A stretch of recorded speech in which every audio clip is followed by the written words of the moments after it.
Mwanaume, kama umekuwa unaamka usiku mara 3 au mara 4 kwenda kukojoa na hauna kisukari wala haujanywa maji mengi, na hali hii imekuwa inakutokea mara kwa mara, tambua kwamba hilo ni tatizo na wala usipuuzie. Yaani ipo hivi, kama wewe ni mwanaume ambaye umekuwa unapata changamoto mbalimbali, kwa mfano unapata shida wakati wa kukojoa, yaani wakati wa kukojoa unapata maumivu au inakuwa shida mkojo kutoka. Lakini kitu cha pili, mfano unashindwa kurusha mkojo mbali, yaani mkojo unaishia tu miguuni, hauwezi kwenda mbali, yaani hauna pressure. Lakini kitu cha tatu, kama mfano unakuwa unakojoa mara kwa mara na hujanywa maji mengi wala hauna kisukari. Kitu cha nne ni kwamba unapofika kileleni, baada ya kusikia raha unasikia maumivu.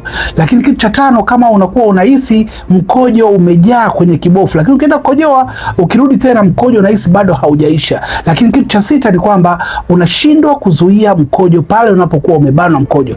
Na kitu cha mwisho, kama unakuwa unatoka damu wakati wa kukojoa, yaani mkojo wako umekuwa umechanganyikana na damu. Ndugu yangu, hiyo ni dalili ambayo inaonyesha kwamba either tezi dume yako imevimba au una saratani ya tezi dume.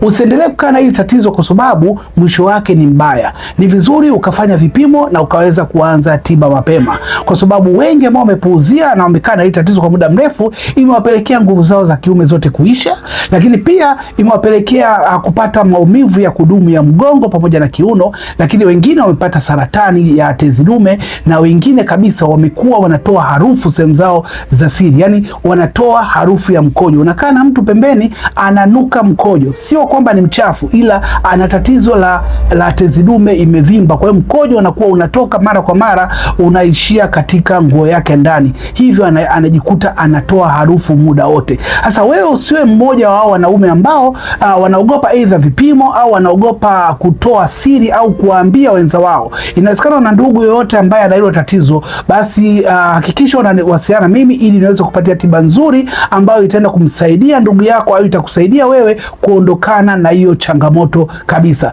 Uzuri wa tiba yangu ni kwamba itamsaidia huyo mtu katika maeneo matatu. Kitu cha kwanza, itamsaidia katika mfumo wake wote wa mkojo, lakini kitu cha pili itaenda kumsaidia kurudisha nguvu zake za kiume, na kitu cha tatu itaenda kumwepusha kuvimba au saratani ya tezi dume. Chukua namba yangu bao, nipigie niweze kusaidia jinsi ya kuweza kutatua tatizo hili bila kutumia upasuaji wowote.